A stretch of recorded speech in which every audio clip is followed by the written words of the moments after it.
Sharing our stream.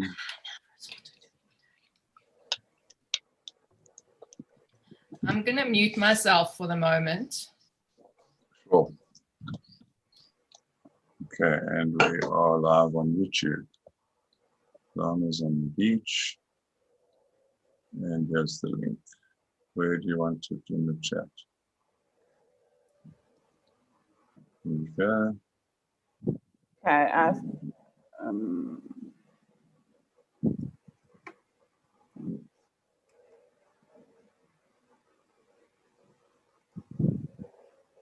Right, it is 10 o'clock. I'm going to click on Admit All.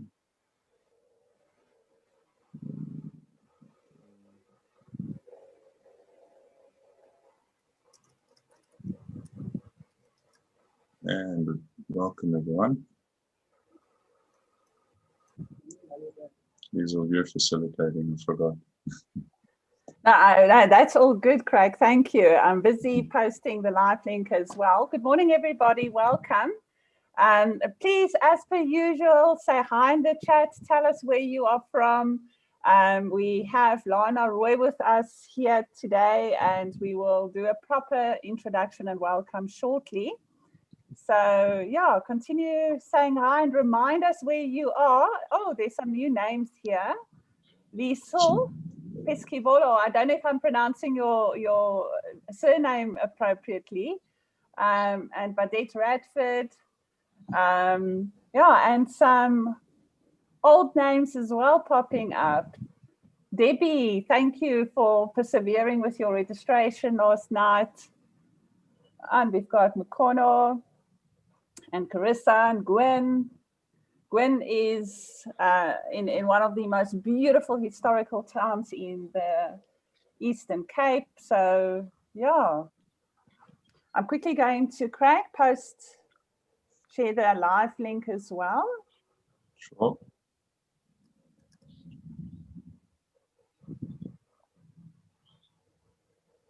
I'll just give people a few more minutes to join.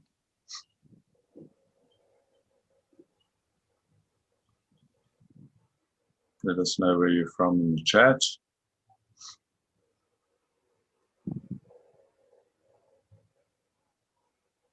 Mr. Harris is joining us. It's awesome.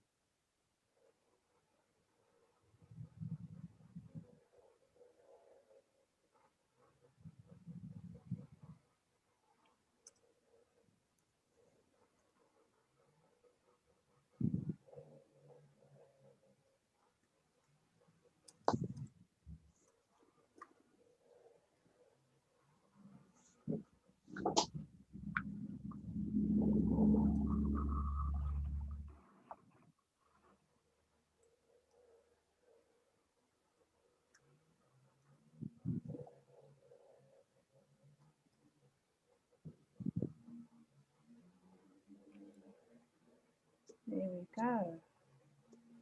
Very excited this morning. I had a number of people contacting me saying that they couldn't wait for this morning, and neither could I, quite frankly, because it's always a privilege I have in working with our guest speakers and our providers of minimal viable courses to see the content. So we are very excited. Craig, shall we get going? I know there's a couple of people coming late because of overlaps of other meetings. No sweat. I'll keep admitting as you do the intro. Okay, let me get that ready for us. Good. Can you see my presentation? Excellent. So, well, as I said, I am again very excited to welcome everybody here this morning. Craig is going to do a formal introduction of Lana in a moment. So welcome to our masterclass, A Creative Mindset is Your Competitive Edge. And oh boy, what I've learned from Lana in the last week is that I'm much more forgiving about myself because I can blame my traditional education for why I am not that creative anymore as an adult. So I'm looking forward to us learning from Lana today. So we all know that being a successful entrepreneur in today's world is exceptionally challenged. due to globalization, excessive industrialization, the introduction of exponential technologies, new competitors, changing needs of our customers, our competitive mindsets, and just simply keeping up with continuous change and new unknowns every day. It is therefore crucial for us as entrepreneurs to innovate, define niches, create new ideas, and think of novel ways to develop our products and our services to stay relevant. And we need to do this almost daily these days. But how do we do this? A well-developed creative mindset answers that question. So, as you know, our guest speaker, Lana Roy, MD and founder at Goats to Unicorns, and that company name in its own tells me a big story, will help us develop our creativity muscle this morning to realize optimal success as entrepreneurs. Lana has created an amazing playbook, a playtime playbook for us to help us exercise our creativity muscles. Lana, we absolutely love and appreciate that we can share this playbook with our attendees and our community. So thank you very much for that. I'm going to share the link to the playbook in both a version are in PowerPoint and PDF with you, if I can get that going. I'll share that in a moment. I can't now, for some reason, it's not allowing me to share anything in chat, but I'll do that in a moment. So Lana will refer to some of the activities, but please, it's not essential that you open or download the playbook now. If you just have a pen and paper ready, because we are going to engage in some of the activities during the workshop. So Craig will now have the honor to introduce Lana to us. Thank you, Craig. Sure, no pressure. So, Lana, thank you so much for joining us. Lana is an innovative entrepreneur, creative catalyst, design thinker, speaker, blogger, and educational futurist. She's results-driven and award-winning, nominated as one of the most influential businesswomen in the financial tech space. Has won numerous awards overseas for being a top speaker in a subject matter on financial forensic technology. A few years ago, Lana began studying courses through IDEO, the largest design thinking agency worldwide, not thinking, which started her on a quest to understand, can creativity be taught? Her findings led her to founding Goats to Unicorns, a creativity and innovation catalyst. And earlier this year, Lana was awarded the Innovator of the Year award at the World Innovation Congress in Women in Leadership Congress in Mumbai for her contribution and research on human core skill development, especially with regards to creativity, complex problem solving, and critical thinking. Lana is also a junior signata at RGY, the Innovator Gap Year program, run by 21st Century Humans. She's a facilitator at Duke Corporate Education and CEO of the Faith Mangopi Tech and Leadership Institute for Women, a nonprofit looking to enhance the lives of PDI young women in the 21st century. Lana's passion is helping to build sustainable human beings who are passionate contributors of the world of work. Wow, we're really privileged to have Lana with us today. And thank you so much, Lana, for doing this for us and joining us. Sure. Great. I think everybody can see why we are so excited to have Lana here this morning. I just did the share. So Lana, the stage is yours. Thank you. So I'm going to just share screen quickly. Let me just make sure this is correct.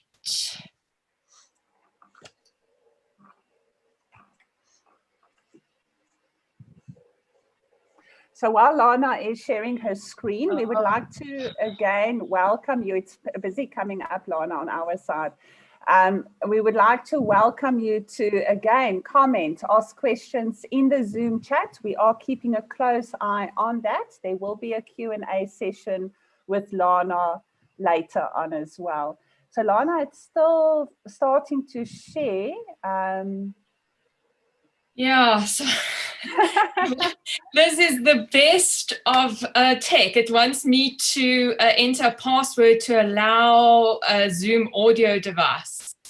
Oh my word. Why is it doing that? So then don't unclick that. I'm going to actually... it's came through now, so it's fine. Come through. I'll just Yeah. have to leave the video for now and let's see what happens. That's fun. Yeah. I'm not going to worry. So morning, everyone, and thank you for joining me. And thanks, Craig and Liesel, for that wonderful introduction. So much pressure, but that's okay. I like pressure.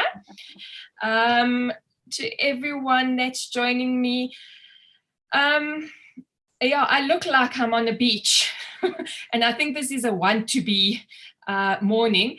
I was actually supposed to be in Cape Town from yesterday, but my family all have COVID. So I'm actually isolating at home with a beautiful background of the beach, and hopefully I'll be there soon.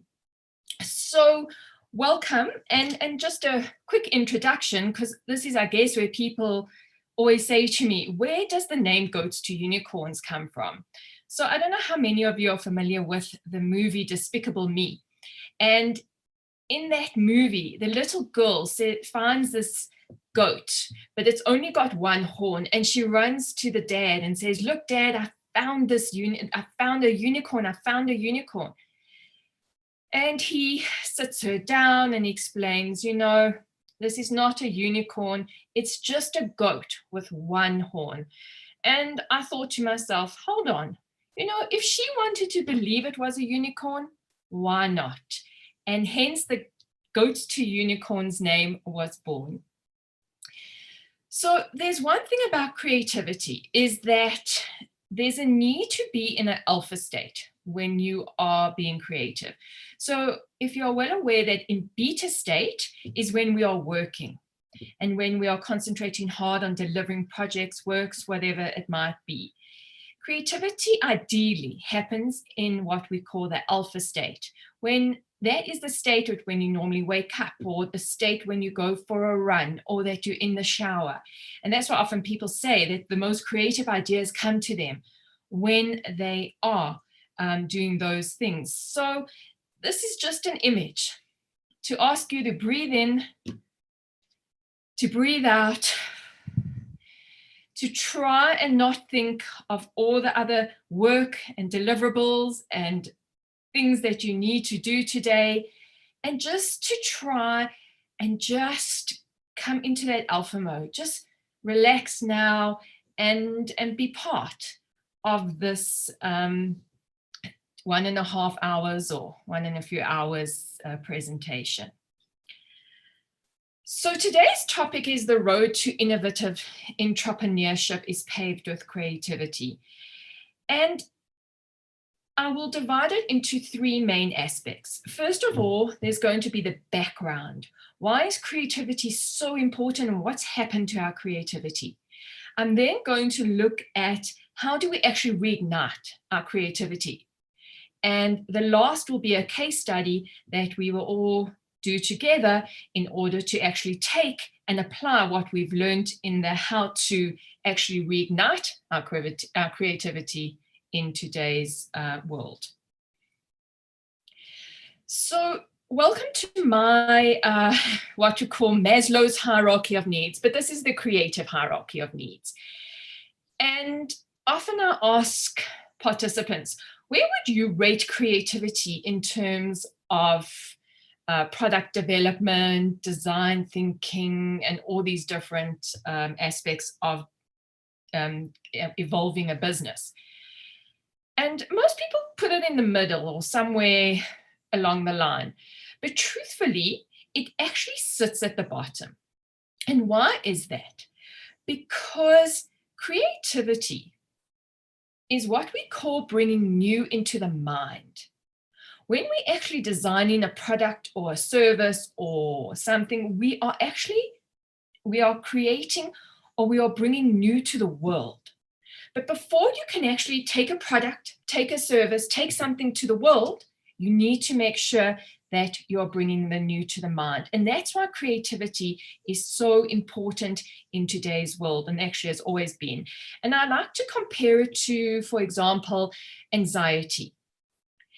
So I have a daughter who's just completed matric, and she has terrible anxiety. So in other words, when she learns her work, she's brilliant at what she does. She really works hard, but as she enters the exam, the anxiety takes over and she's not able to complete or fulfill her exam as best as she could.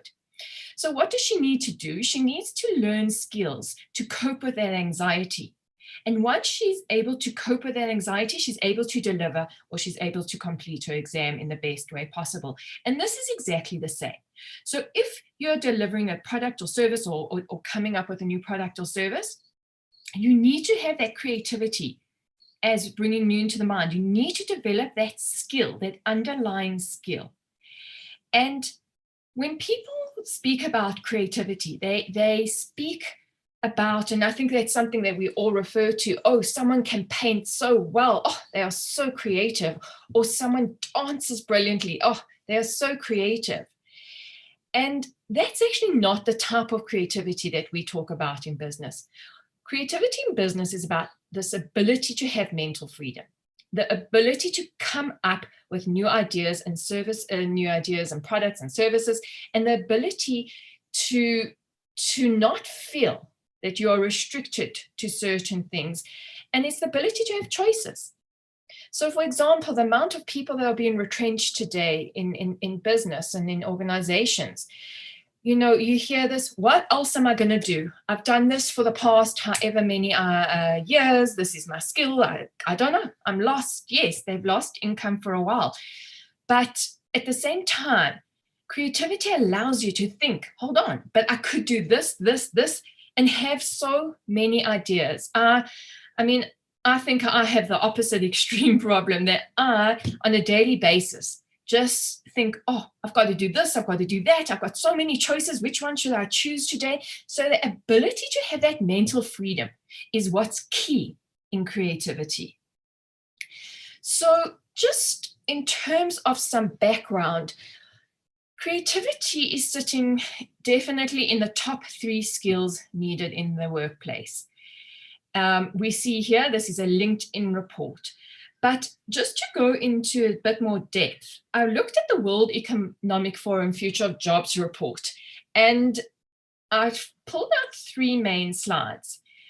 This one is the relative importance of different skill groups. And once again, you can see complex problem solving, critical thinking, and creativity sitting in the top 5 skills needed in the workplace. Why I've circled them all is, for me, complex problem solving, critical thinking, and creativity, which I call the 3 C's, all work together. They do not work independent of each other. And that's why when I actually train or run workshops, we actually run all these 3 things together. Today, we'll concentrate on creativity and just get a broad outline of creativity, but they all work together. And you can see on the right-hand side, I've circled resilience, because last week you had a talk by Mrs. Jansen on the resilience. And just to show that all of these are what are key skills that have been identified worldwide. So this is a worldwide table or worldwide research. And then what else I found very interesting is if we look at the top cross-cutting specialized skills of the future. So we can see entrepreneurship is sitting there in these top 20. And what they call by cross-cutting are those skills that are applicable and that are easily transferable across many different occupations and roles. So entrepreneurship is in those top, or at least I would say top 20 sitting there, of skills now needed in the workplace, especially as a result, as you can see on the emerging job clusters of people, culture, and marketing and sales. So it's really important to enhance these entrepreneurial skills that we are building here at Democratizing Entrepreneurship. And then lastly, they actually break it per country. So looking at South Africa, so the average working age is 31. On the left is emerging and redundant job roles. So I don't think this is anything that is surprising to us, but always good to know, because if you are an entrepreneur and you are starting a business, it's vital to know what is needed now in the workplace. So it's no good starting an insurance underwriting business or, I mean, it says they're accountants and auditors. So maybe accounting and auditing isn't necessarily the right way to be going. But, and once again, looking on the right, what are the emerging skills? There again, in the top 10 sit critical thinking, complex problem solving, and creativity. So the question, I guess, goes, sorry, this is the reference site for that World Economic Forum. It's a very long report, but a very, very interesting report that I'll send off to you. So this is the problem. And this is the question, is how do you have a competitive edge today? How, as an entrepreneur, will you be different to all other individuals, entrepreneurs, businesses, whatever it is? How is your product, how is your service going to be different? How are you going to have that competitive edge? Because I can tell you today, not only are we faced with so many people who have similar careers or similar organizations to ourselves, we're also competing against AI, robots. So there's one skill they say at this moment, actually a few, but with regards to creativity, at the moment, because who knows what happens into the future, but creativity is one of the skills that AI or robotics cannot replace at the moment. Yeah. So is there someone want to ask something, or just they're not muted?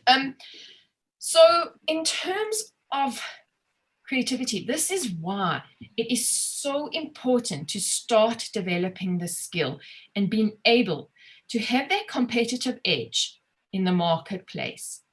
And in order for you to be able to have that competitive edge, we need to be adaptable and agile human beings. It is long gone that this is the way we did it. This is the way we have always done it.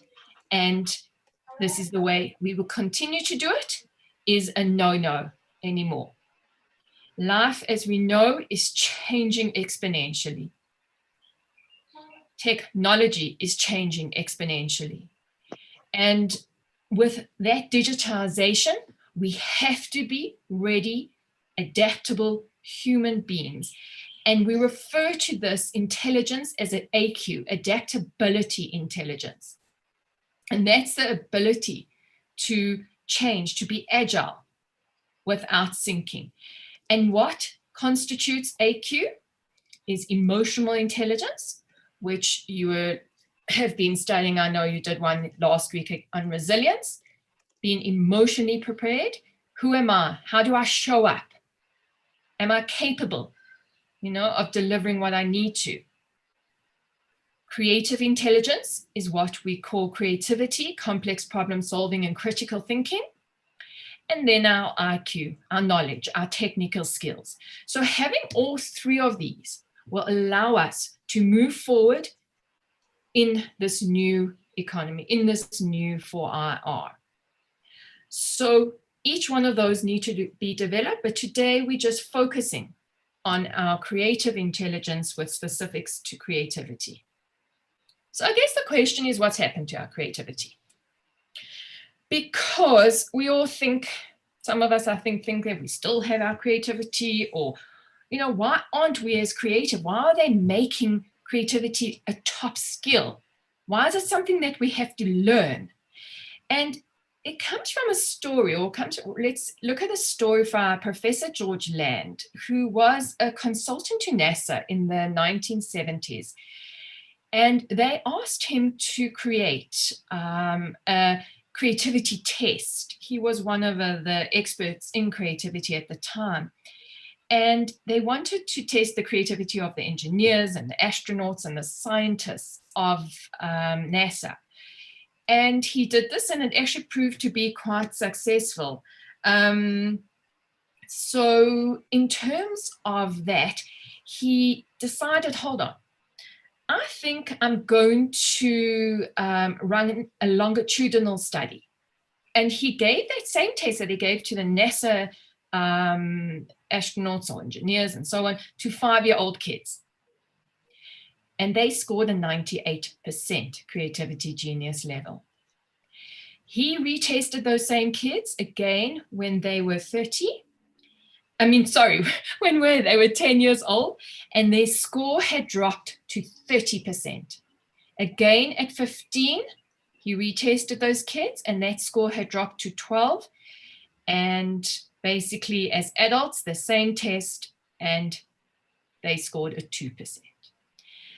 And that is quite frightening, that most of us, and I've tested this, so it isn't a matter of that it's so low, or this was in the 1970s. It has not changed, because I've run certain tests and assessments with people, especially in corporates and organizations and entrepreneurs, and I can tell you it sits between 2 to 5% creativity genius level.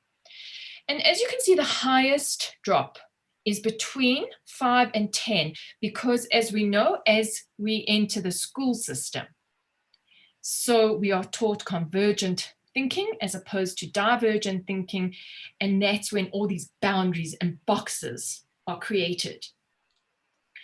So what he concluded, and what many different experts in this area have concluded, is that non-creative behavior is learned, or schools are where we learn non-creative behavior. And this is now where we are. We are boxed. We are boxed in terms of our work and our lives, in everything that we are doing. We have become boxed. And a few months ago, actually last year, I was at a school, and the one teacher said to me, how do we make these kids more creative in their writing? And I said to her, look what you do. You tell them how to write, what to write with, what's the topic. You tell them how long it must be. You tell them it must have an intro. It must have a paragraph and a conclusion. You tell them that it must have so many quotes and so many similes and so many this and this and that. And you give them all these conditions, and then you tell them to be creative. You've boxed them. So their creativity is so limited in what they can actually do. And it's no different in the work situation, where we arrive at work, we're told what time we need to start, ideally how we need to dress, how our output of our work must be, how we must behave in terms of cultural norms, and so on. And at the end of the day, this is where we are at. We are currently boxed. And the skill of creativity and learning is actually how to get out of this box. So in this image, talking about boxes, and this is taken from a book by Alan Inney, who's a Boston Consulting Group consultant, where he talks about the real essence of what does it mean to be boxed. And just in terms of this picture, this is how we as humans remember or take in information. We as humans like to be organized and categorize things and create mental models in our brain. So when we are learning about fruit or vegetables, and I'm just using this example here, we create a box in our brain and we store that information. For example, we learn about fruit, we create a fruit box. We learn about vegetables, we create a vegetable box. And when we learn about World War II, we create a World War II box. And we have millions of these boxes. And as assessments or tests or exams that we do, what do? We have to take that information from that box, and we have to then produce it or write it. And that's why they say we are regurgitators, not thinkers. I know things are changing in the education world, and they are assessing more on a different basis. But in the past, we have literally assessed on how much information you can store in that box and how much you can regurgitate that information. And this is why we are sitting with such a low percentage of of creativity genius level. So a quick question, Liesl, I think I've done this with you before. So let me take somebody else who can unmute themselves very quickly. Let me see if I can actually find. Can I take Lloyd? Are you there? I am. Okay, so I'm going to ask you a question, Lloyd. In terms, just in a matter of 30 seconds, just name me as many types of birds as possible. Is my timer starting? Your time is started. Flamingo, canary, penguin, budgie, swallow, chicken. I'm feeling the pressure now. Okay, no, it's fine. You've done very well. Very, very well. Some people can only do... Hardy-dar, Lloyd. Hardy-dar. Right. Thank you, Craig. Okay, Lloyd, now I'm going to turn another question. I'm going to turn that question around and ask you, a bird is an example of? An animal. Yeah. Keep going. You've got 30 seconds. Sorry, I don't understand. Clarify. No, you keep going. A bird is an example of. You've given me one. Same way as you. Yeah, you can give me as many as you want. An example of flying. An example of. You know, Lonnie, you really put you really put me on this. You put me on the spot here. But what I'm trying to show you is that when I asked you to give me names of birds, it was easy. You went to your bird box and all the information that you have stored there, you started telling me all the different birds that you could remember. When I asked you with regards to information regarding what a bird is an example of, the problem is there's no box for that. You have to leave your box. You have to leave that bird box and you have to go and connect different boxes together in order to give me that information. And that is what we call creativity. So we could have said a bird is an example, as you said, of an animal, something that flies, peace, love, something we eat, and so on. But that information is not in a box, and hence that is where it gets more difficult, and that's where creativity lies, and then that's what they call about connecting. Sometimes creativity is just about connecting, and we'll look at that in a few minutes. So basically, in terms of summarizing just this section, this is it. We need to, and you can see this little man needs to come out of the boxes. And that's what we call, and that's why the terminology, thinking out the box, is so relevant and actually is not just, oh, well, who came up with that? This is how it actually works. You know, our brain has these type of stores or storage facilities, and maybe the easiest way to look at that storage facility is a what you call it, is a box, because I guess that's where we store most of our stuff. So the next we need to move on, and now we're going to have a bit of fun. So if you've got some pen and paper in front of you, that'll be great. If you haven't, if you just want to grab a piece of a pen and paper, that would also be great. And let's see how creative you are. So I've lost this. Oh, need to go back. Okay, so the first test is what we call the alternative use test. So in 1 minute, I'm going to time you. You can choose an umbrella or a teaspoon. So we don't need to do both. If you're so good and you want to do both in 1 minute, go for it. I want you to at least give me 10 alternative uses for either a teaspoon or an umbrella. Okay, so in other words, a teaspoon can be used as a drum to drum, so just to start you off, or an umbrella can be used as a to store. Yes. Okay, your minute starts now. Maybe after a few seconds, please start sharing in the chat what you are coming up with. Please, type in the thing. I don't know why I'm not seeing. It's okay, I'm keeping my eyes on it for you. Okay, so will you just tell me what people have said? For some reason have lost a chat. I've noticed I could also not watch the chat when I shared for some reason. So this is all good. I'll keep you posted.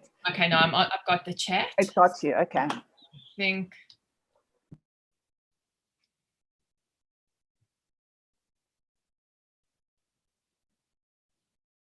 So don't copy other people's.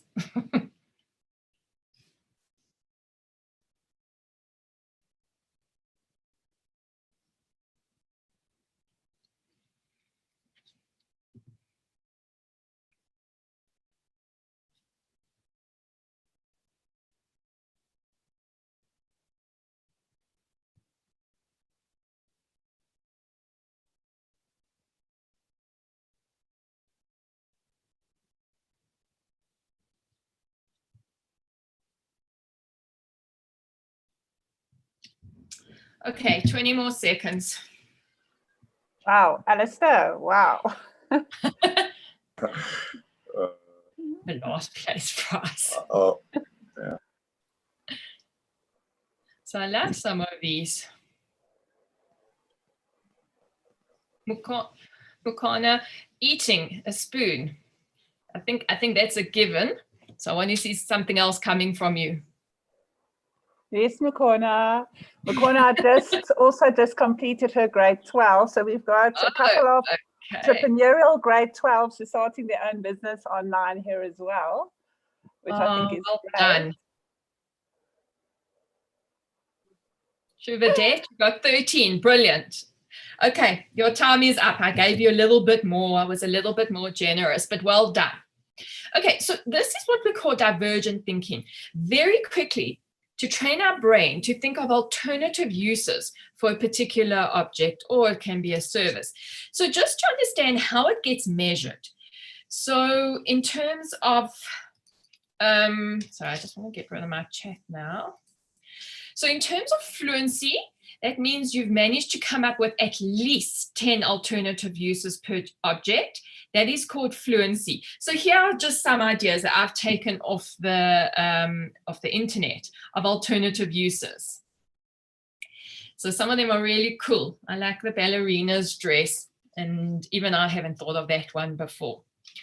Okay, so if you're able to come up with 10 or more in your minute, you know your fluency is good. Your flexibility is good if your ideas were quite unique from each other. So they weren't all very similar ideas. I saw someone say Christmas decorations. Look how nicely they've done actually a Christmas tree with spoons. And then if your originality is good, that means no one else has thought of that idea. So when you do it as a group, or you do it collectively as a team build, or whatever it might be, this is what you'd look for. So if everyone had for digging, a spoon for digging, then we know your originality is not good. So it's looking for those really, really original ideas, such as the lampshades, or I don't know if any of you, us women, have ever used a spoon to do their eyebrows. That's quite a clever idea. Okay. Your next task. So if you've got a sheet of paper, just draw 8 boxes quickly.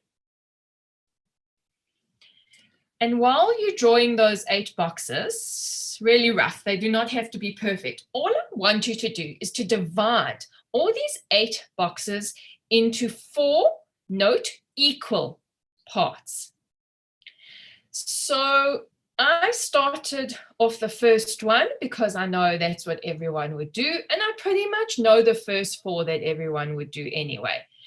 So again, let me give you some time and let's see how you fare. So when you've, in the chat, you can just say managed 4 boxes, managed 5, done 6. And let's see how well you can do in, I'm only going to give you like 1 and a bit minutes. So go for it.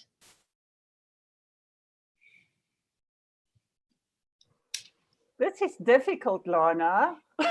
It's not difficult.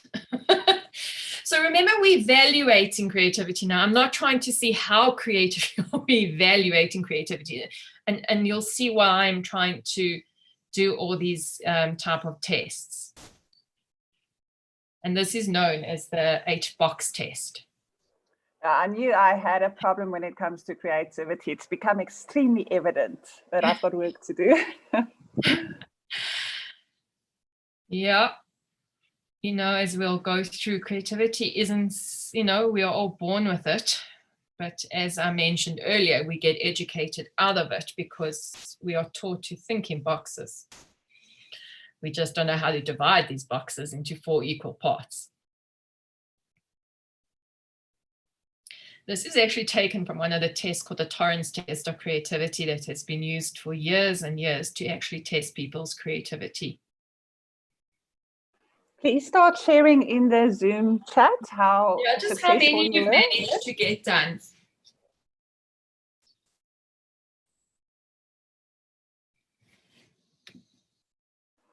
And the emphasis is on equal parts, 4 equal parts. Yeah, it's equal, yeah. I'll start. I'll embarrass myself public here. I can't get past 2, okay? I did admit I've got a problem. Okay. Okay, so as you're sharing, let me move on to show you some of the examples that you could have done.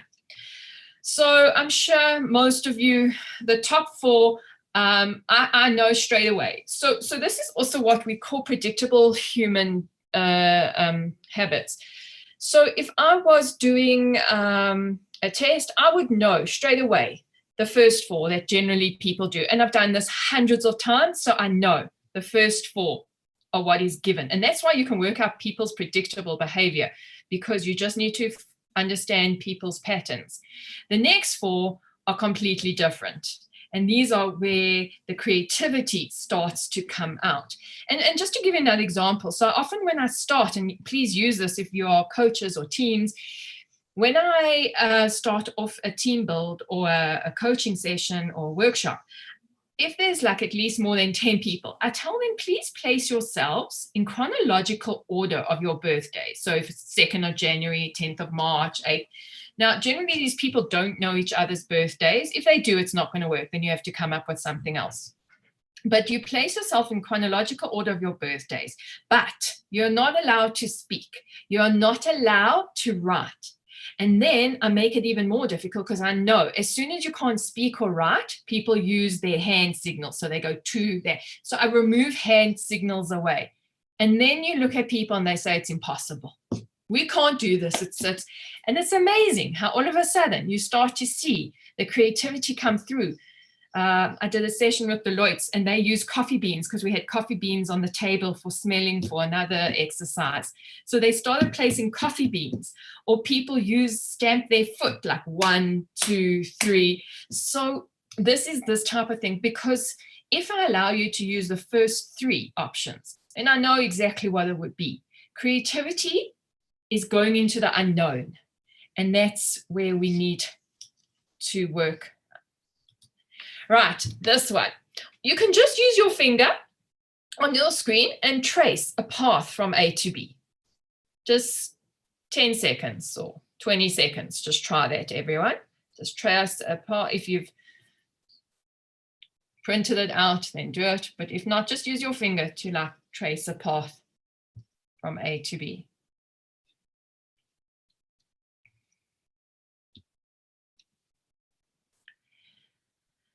Okay, so not always easy to get people's answers, but I'm sure most of you did it this, if I'm correct. Liesel, did you do it this way? No, I didn't. I'm intimidated now. Craig, did you do it this way? You did.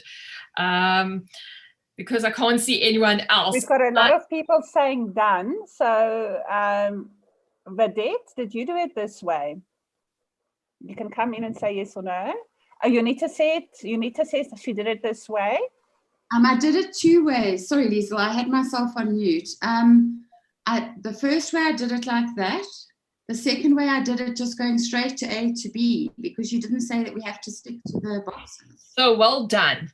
So I can promise you I have done this thousands of people. I mean, I'm talking corporates, Investec, I'm talking corporates of Discovery, and 95% of people will do it this way. Interesting enough, and exactly what you said, Vedette, you could have just gone from A to B, or you can just go round from A to B. It doesn't matter. You could have done a squiggly line. All it said was just to connect from A to B. And this is straight away where you can see that 95% of people will do it this way. And that's where you start to realize people's creativity levels. Right. Unfortunately, let me take Vivdette. What does this read to you once you... I'm muted. Sorry. Yeah, I can hear you. No, you're not. I must read it. Sorry. But what does it say? Well, I mean, straight away I go to be creative, obviously. It says be creative because you just fill in the bottom. Yeah. Well. Yeah, you're right. So it's be creative, recreative. But truth be told, it could just be these letters. And this is what's frightening is, as I said, we are predictable. We've been taught to certain patterns and to do certain things which make our behavior very predictable. And this is why, at the end of the day, most adults are sitting with a 2% creativity genius level. So I guess the question revolves around, can creativity be taught? 100%, because we are all born creative. We all are born with the skill of being creative. And truth be told, as I showed you in that experiment, we've just been educated out of creativity and we've been taught non-creative behavior. So really what we need to do is just to reignite this muscle. And this muscle is actually this prefrontal dorsal cortex here that sits here. And what's happened, it's shrunk because it's the one muscle that is not worked. It's the fear muscle. It's that going into the unknown that we don't like to go. And because we don't like to go into the unknown, it shrinks. And that is brought on, through our system of schooling, where we are judged, where we are criticized, where we fear rejection and failure. And I posted in a post the other day is that the word failure should actually be taken out of our vocabulary. It is the cause of much unhappiness and demotivation and low self-esteem in people. Because creativity, failure should be replaced by the word, you know what? It didn't work out this time. Maybe next time I can do it better. I can be more creative. I can do things better. That's all it is. And as I said, I actually learned through a podcast that the word failure actually stemmed from bankruptcy. Stemmed from the 1900s and was actually used for bankruptcy of banks in the 1900s. So it was a word or a term given to, as I said, the failure of banks. And that's what they called it. And then why it has been transferred to human beings, I do not know. But the sooner we remove that word failure, so much will happen in terms of our creativity. And in terms of creativity, so you see I've got a workout calendar here in exactly the same way as you will want to work out. If you want a six-pack stomach for your beach body, you're going to have to get a diet plan. You're going to have to get a workout plan, exercise routine plan. The same is creativity. You're not going to wake up one day and say, I'm a creative human being. Something happened in the middle of the night and all of a sudden, as you are not going to get a six-pack stomach overnight. And if anyone knows how to, please do let all the rest of us know. Sorry, Lana, there's just a brilliant comment which I think I would like to share from Vicky in the chat on removing failure. She says the acronym FAIL can be an acronym as first attempt in learning. I think that's brilliant. I thought I would like to share. That's it. 100%. And that's what we actually should, we should apply. And that's why I'm, as I said, on this path or on this mission to say, let's reframe the word failure, or let's remove failure and just rename it and give it a new term. So, sorry, as I got out of the chat, and it goes. So just to remind you, when did we have the highest level of creativity is when we were 5 at 98%. So really, it's not so difficult to reignite your creativity. All we really need to do is to find the attributes that we had when we were 5-year-old that we don't have now. And this is how my methodology of reigniting creativity was born. I've studied and looked at attributes that children have when they are this age that we don't possess anymore. And how do we bring those back into our daily practice and into our daily lives? So we begin the DCOM methodology. And this is our reigniting methodology of our creativity. And each of those acronyms stand for a particular method of working on our creativity muscle. So to begin, the D stands, just before we begin, this is where we are happy in the known. We are all happy, we go across life, we go into the known, we know how to play in that known. What we don't know is how to play in the unknown. And that's where it's scary. And that's where we perceive it as, I'm too scared to enter that for many reasons. And we stay in the known. But as we go through the DCOM methodology, we are now starting to enter what we call the unknown. So the D stands for, as I mentioned, divergent thinking, which is exactly what you were practicing earlier on with the spoon and the umbrella. And the opposite, as we know, is convergent thinking. And convergent thinking is what I was saying to you in terms of how schools or how we are treated in terms of our work organizations. And I use this example, and please, if there are any maths teachers, and this has happened to me before, please don't take this personally, because if you just think of the way that we are taught maths, we are taught it in terms of a formula. And we're told to learn that formula off by heart. And when you learn that formula off by heart, that is what we call convergent thinking, because you don't just get asked X plus Y equals, and you can go solve it in many different ways. You get taught a formula, you follow that formula, you'll solve that equation. If you go about it a different way and you still get to the answer, it's amazing that you actually don't get those marks for the way you got it because you didn't follow the formula. So that's just a quick example of what we speak about convergent thinking. So back to remembering our spoon and our umbrella, here's another activity quickly. And if you are on your way to an interview and you ripped your shirt on your car door when you were getting out, how would you solve this problem if you had 2 minutes before they called you into interview? So anyone, I'm happy to just take people who want to unmute themselves and give me what would be your quick solution. I'll go, Lana, if you... Sure. I would just tie it and make it like a fashion statement and pretend that's how it was meant to be and just own the tear. That's it, 100%. Anyone else? Lana? Yes, Lana, Zinzile here. Hi, Zinzile. I would wear it back to front. The back isn't torn, and then I'd tie it at the back, and just to give it that formal look in front because it's an interview.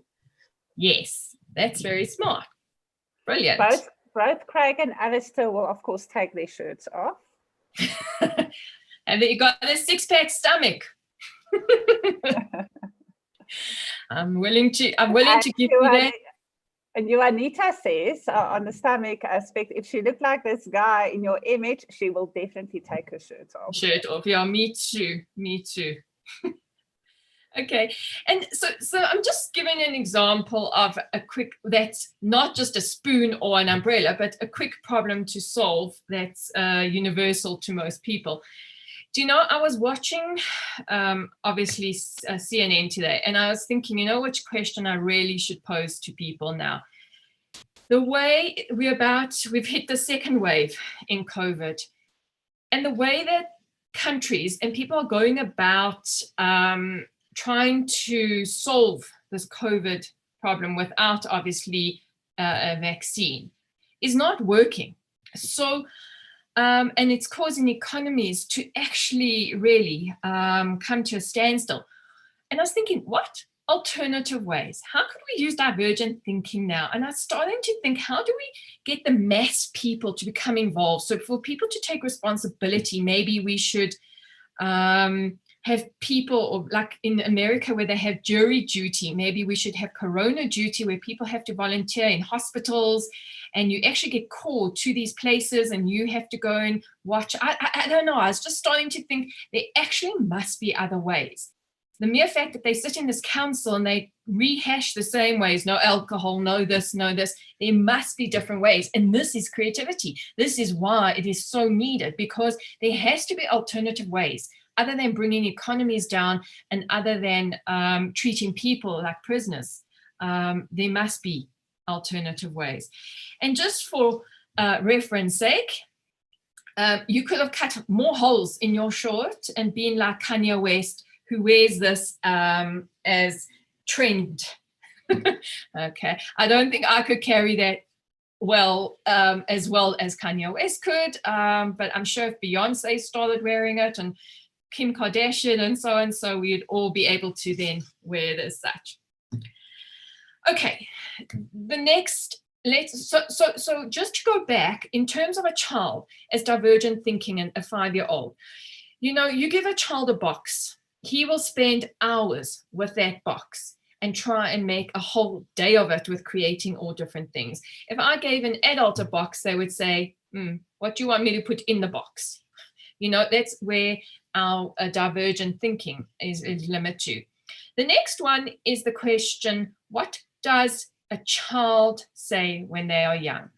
And we all know that if we've had children or been children ourselves, and it's why. Why do I have to go to bed? Why do I have to brush my teeth? Why do I? And they enter the school system and they say, why did this happen? Why did they? And the teacher eventually says to them, put your hand down. It's a silly question.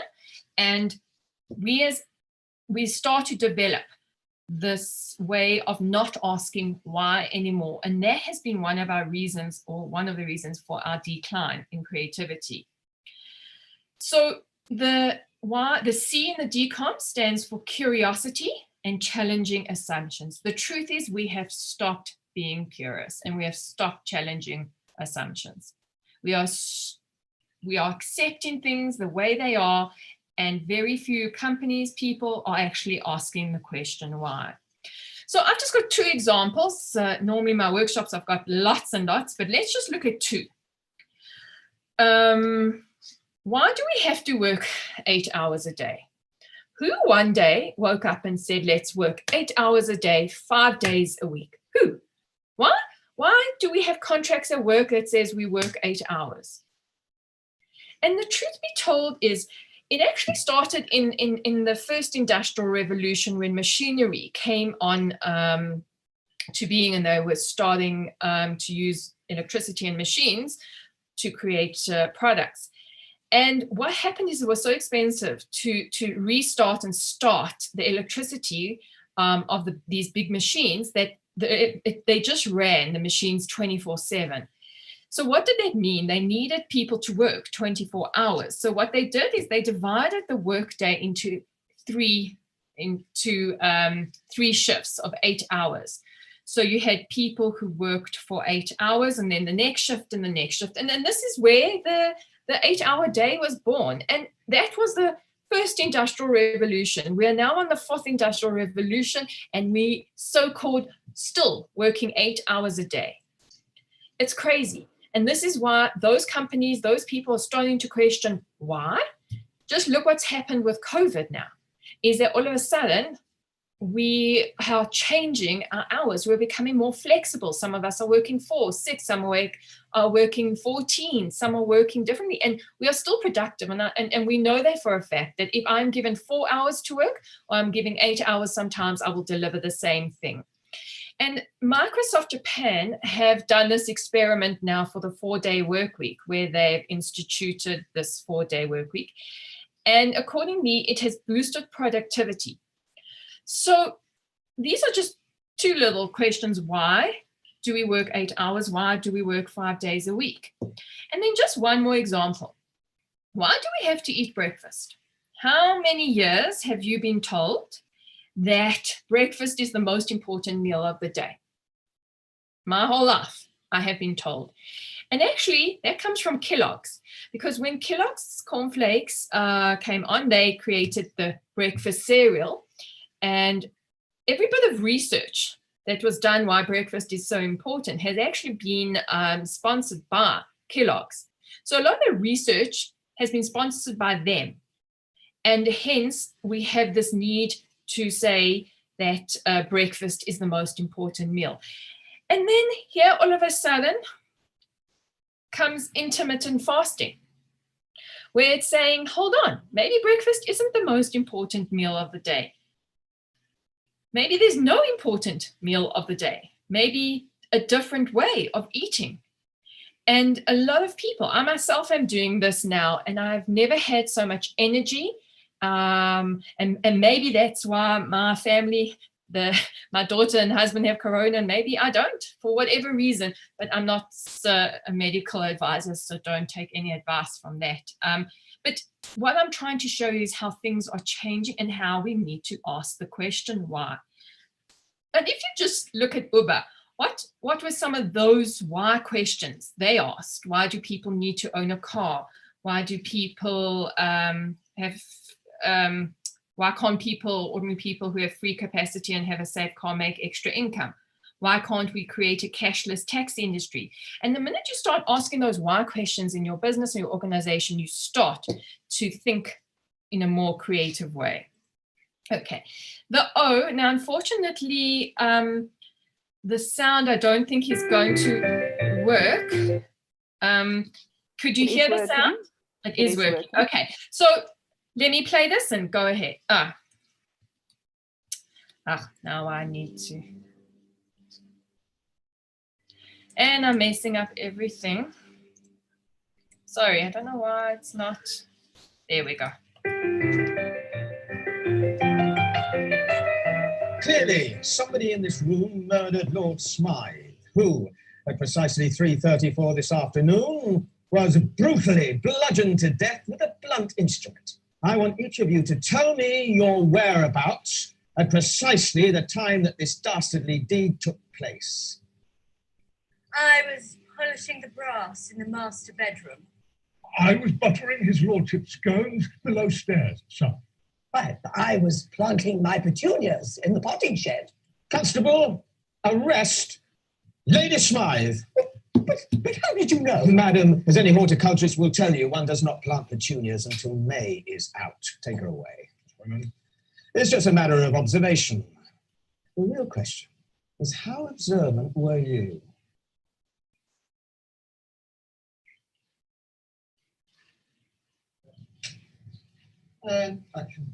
Clearly, somebody in this room murdered Lord Smythe, who, at precisely 3:34 this afternoon, was brutally bludgeoned to death with a blunt instrument. I want each of you to tell me your whereabouts at precisely the time that this dastardly deed took place. I was polishing the brass in the master bedroom. I was buttering his lordship's scones below stairs, sir. I was planting my petunias in the potting shed. Constable, arrest Lady Smythe. So going into that, I'm just wondering how many you saw. So if you want to put it in the chat, how many changes did you see? Because I know when I saw it for the first time, I don't know if I saw any. And this is the problem. And this, again, if we look at the attribute of a 5-year-old, they are much more observant than we are. They see things. I'm often driving in the car, and even my 15-year-old son will say, "Mom, did you see that Lamborghini go past with this?" And I'm like saying to him, "What car?" You know, I didn't even see a car go past.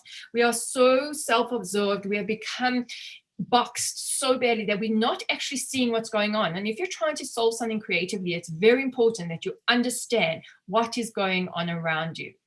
And I know I cheated this because some of you might have seen me going forward, but this is a lovely exercise if you're looking for the word hidden tiger. And as I said, unfortunately, it went forward. So most people don't actually see the word that's written there, hidden tiger. So it's just a matter of observation. And lastly, the M in the DECOM methodology stands for mashing up. Now, this is where the most exciting stuff happens, and this is where creativity really happens. And we know the saying by Steve Jobs that creativity is just about connecting things.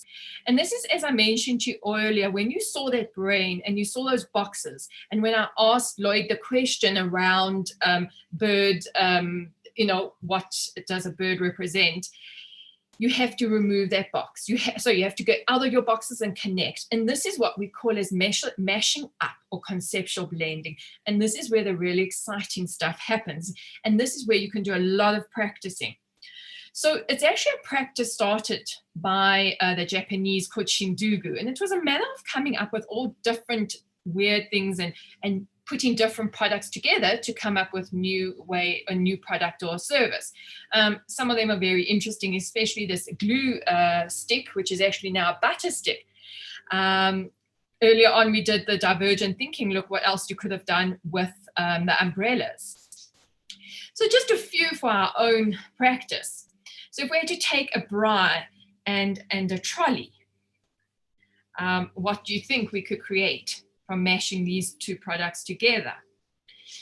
And I'm sure you've seen this, and this is why there's a limited edition of metal trolleys around anymore, because most things have plastic because they were being stolen left, right, and center by our creative people who were using them for alternative uses. A trolley and a chair. Okay. This one's interesting, a cell phone and a shaver. What do you think you could do? And many people will say, it'll tell you when to shave and so on and so forth. And I said, no, look what they've actually done. While you're talking, you can now shave. Okay, I don't know how practical this is, but it's there, it exists, the USB that plugs in. What about stilts and a bus? So, just to show you, this is, I think it'll actually play as well. No, it won't play. Okay, so this one's not going to play, but you can basically see this is a new thing that the UAE are looking at. So it's a new bus system that has these wheels, and as they go over a car, it lifts up. And so they can go over cars, and it solves that problem of buses being stuck in traffic. So these are the key areas, the 4 key areas, if we just sum them up, of the DECOM methodology, is this ability to practice divergent thinking, to come up with many different ideas. You can't just take the first 1 or 2 obvious solutions, because I promise you, if you're trying to solve something in your business, if you're trying to have that competitive edge, those first 1 or 2 solutions that you come up with, trust me, everyone else can come up with that too. It's going beyond, and we saw that in the box, and we saw when we did those boxes, is that, or I gave you that example of people in, doing that exercise with not being able to use their hands or speaking.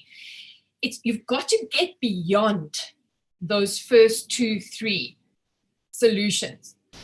Then it's a matter of challenging assumptions. Start asking why. You then need to be more observant and see what's going on. And lastly, you need to practice mashing up. So, what I do in workshops is I say, okay, here's a lid of a cup and here's a phone. What solution? Create a new product for me in 1 minute, or not even 1 minute, in 10 seconds. Or take a glass of water and a stapler and say, what product can you create? Or, as I said, a cup and a cell phone. And you got to keep practicing this all the time. And this is how you start to improve. So how do we apply this now into our business? So let's take a quick case study of applying this methodology into solving a particular challenge. So the one I'm using is around children and drinking too many cold drinks and having too much fizzy, sugary drinks. And this is becoming a real problem. And just to give you, background, we know how good water is, and we need to encourage children to drink more water generally. So let's take you on an entrepreneur in the drinking water market. So you could be Aquazania or one of these drinking or creating bottled water and whatever. And you're approached by the Department of Health and Department of Education to give your ideas on how you would solve this challenge. If you're awarded the contract, it's worth 15 million. I don't know if you'll ever get paid it, but let's see. So what is the challenge is how might we encourage children to drink more water at school in order to keep children healthier and hydrated? So we start off with our divergent thinking, and we start thinking with regards to, okay, what are some of the ideas? You know, maybe we remove all cold drinks and sugary drinks from the tuck shop. We ban all sugary drinks from even entering the school. We reward children with stickers if they consume more than 2 liters. We make the children do additional exercise to make them drink. We add additional water stations at the school. Or maybe let's really be a bit creative. We create posters and campaigns around the school to remind children to keep drinking water. Now, I promise you, if I left this with most people, they would come up maybe with a few others. So some of them start, as you start going through them, they start to get a little bit more creative, because I can promise you the first few is what standard people would say. But we don't want stock standard. We want to win this 50 million. We want to be creative in our ideas and solutions.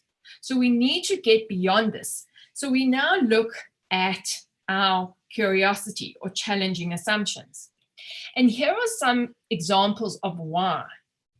So the first one could be, why can't we eat our water? Why can't water be in a gas and a solid phase? Because we know it's the only compound that can be. Why do we need to drink water? Why can't we inhale it? Why does water have to be tasteless or colorless? Why can't it fall from the sky? Why can't we inject water into our body? Why can't we take a capsule instead of drinking water like a caffeine suppository?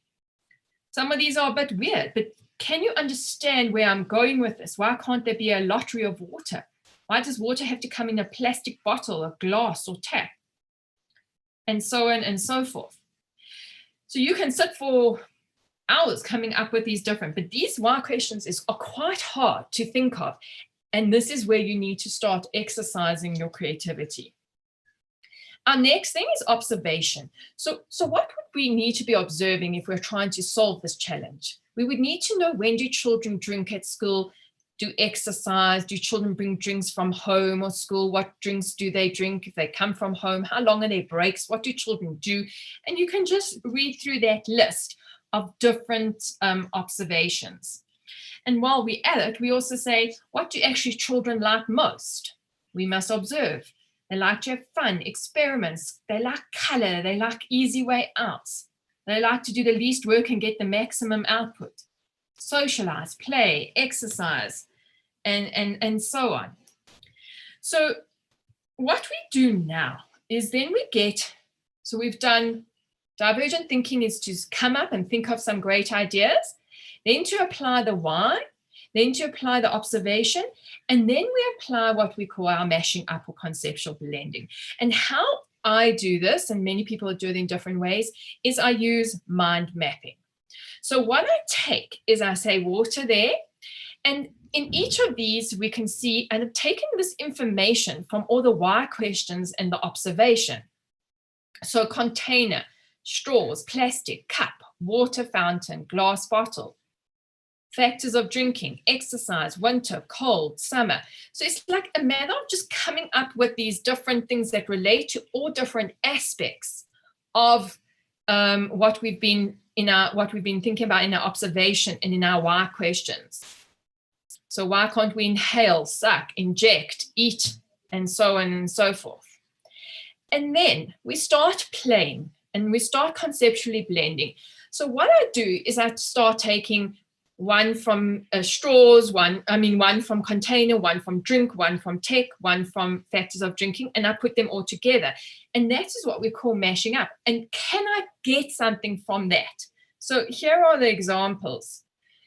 If I took solid plus taste plus color, what about frozen ice jelly tots? Because children love things that are colorful and tasty. So we could create little bags of ice jelly tots that are completely sugar-free, but are really refreshing to eat. Now this, if you think about it, makes it more exciting for children than removing sugary drinks from the tuck shop.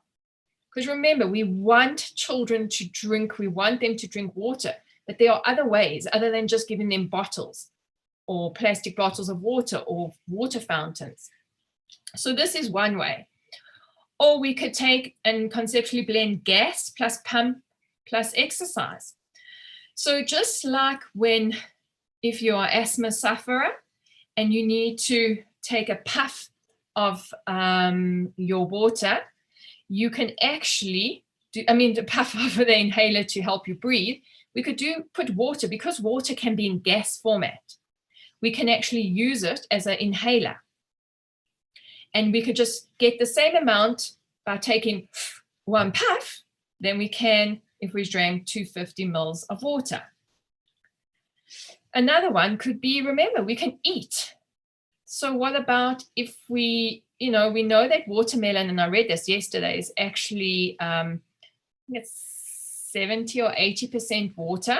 Yes, it also contains a lot of sugar, but for children, that's still healthy. But there's cucumbers, tomatoes, so we can actually encourage our children to eat water instead of just drinking it.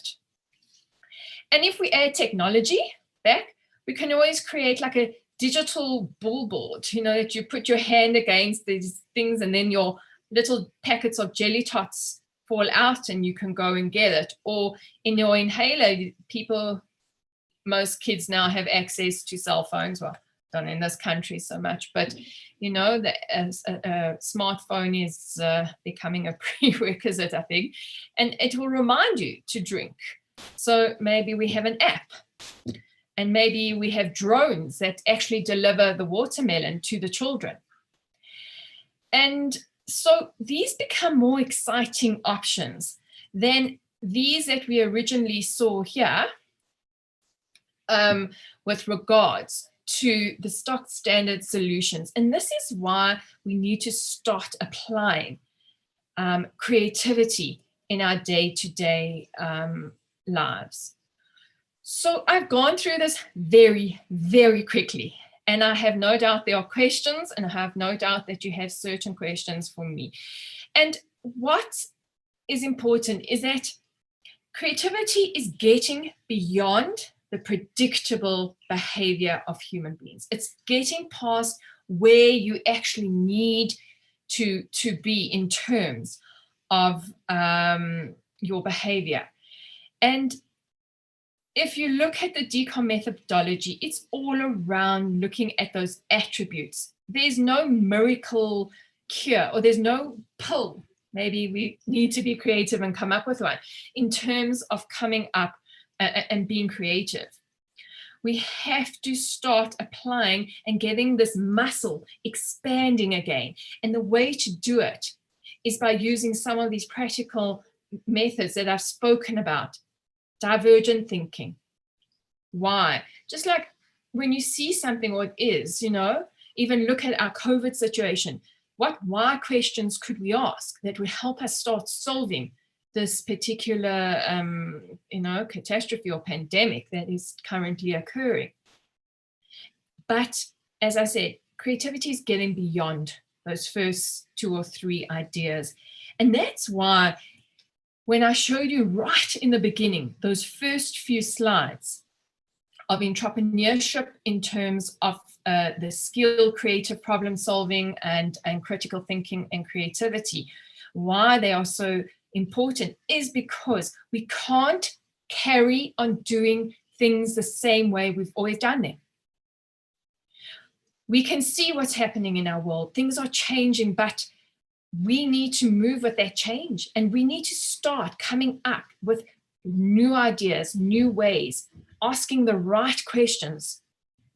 We need to stop saying, why do we have to work 8 hours a day, 5 days a week? There must be better ways of doing everything.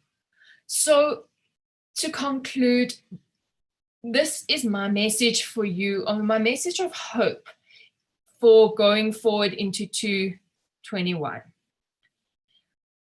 221 is going to come on the 1st of January. I don't know if I'm the bearer of bad news, but 31st of December, 220 moves into 221. And people have got this hope and this new thing around being able to, that things will change. Things will change if you make them change.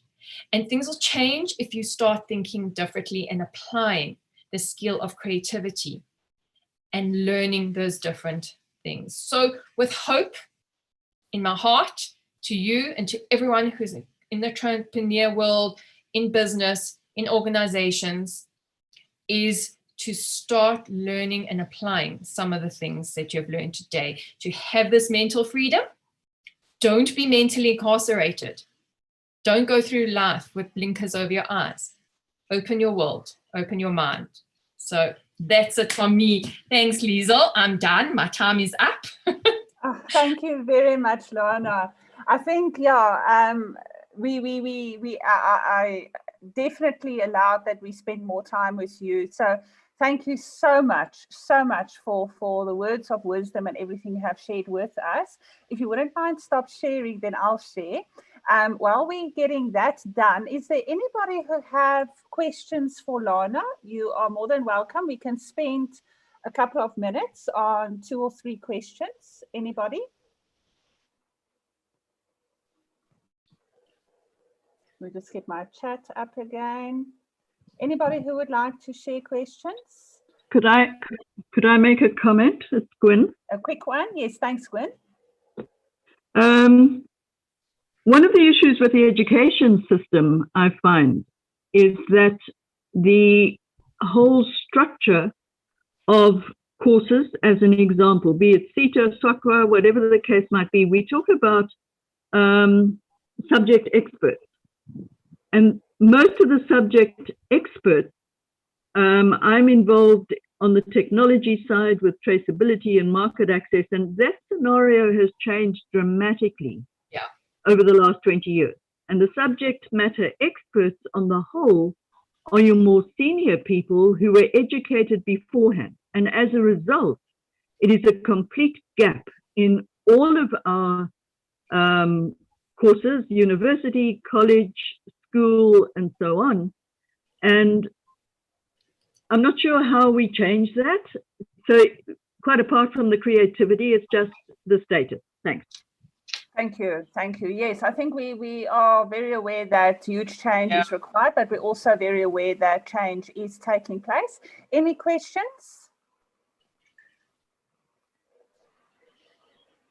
Okay. I'm going to take... Yes. Who's that? It says, how do you see the core of creativity to convince students who live in the desert to drink more water in case there's a scarcity of water and energy? Okay, we'll have to. I'm willing to take this with Atef on a private chat, and we can discuss this, because this I love the question, but it might take some time away from you, Liesl. Thank you. I'll appreciate that, because that is quite an intense conversation that can take place around that, and it is a Africa problem we need to solve, and creative thinking will definitely help us to do that. So Lorna, thank you very much. I am going to move on. We unfortunately do not have time for the brilliant summaries we have become accustomed to from Craig. Craig, unfortunately, I'm going to move on from that.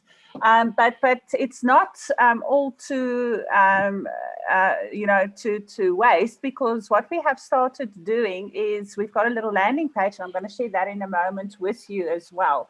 So just to look at what the next steps are, we are going to work with Lorna, and we already started the conversations to start launching her skills programs with us.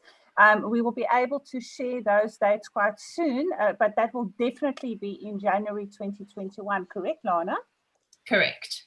That's towards brilliant. the end of January 2021, because I need a holiday now. I need to get to this beach. You need to get to your beach. Absolutely. And I think we cannot wait for that. So we'll keep you posted on the dates and the times and also what the courses will be. There will be more than one course. I promise you that from Lana, and I will definitely be one of your first subscribers to your course, Lana. Thank you. So some other activities. This is our last masterclass for the year. Craig will talk a little bit more to thanking everybody at the end. Our next free workshop will be from Melissa Subban on the 15th of January, where she will talk to us about creating new teams and dealing with changing new teams. That's going to be very exciting as well. And all these workshops we are doing to democratize entrepreneurship with our community.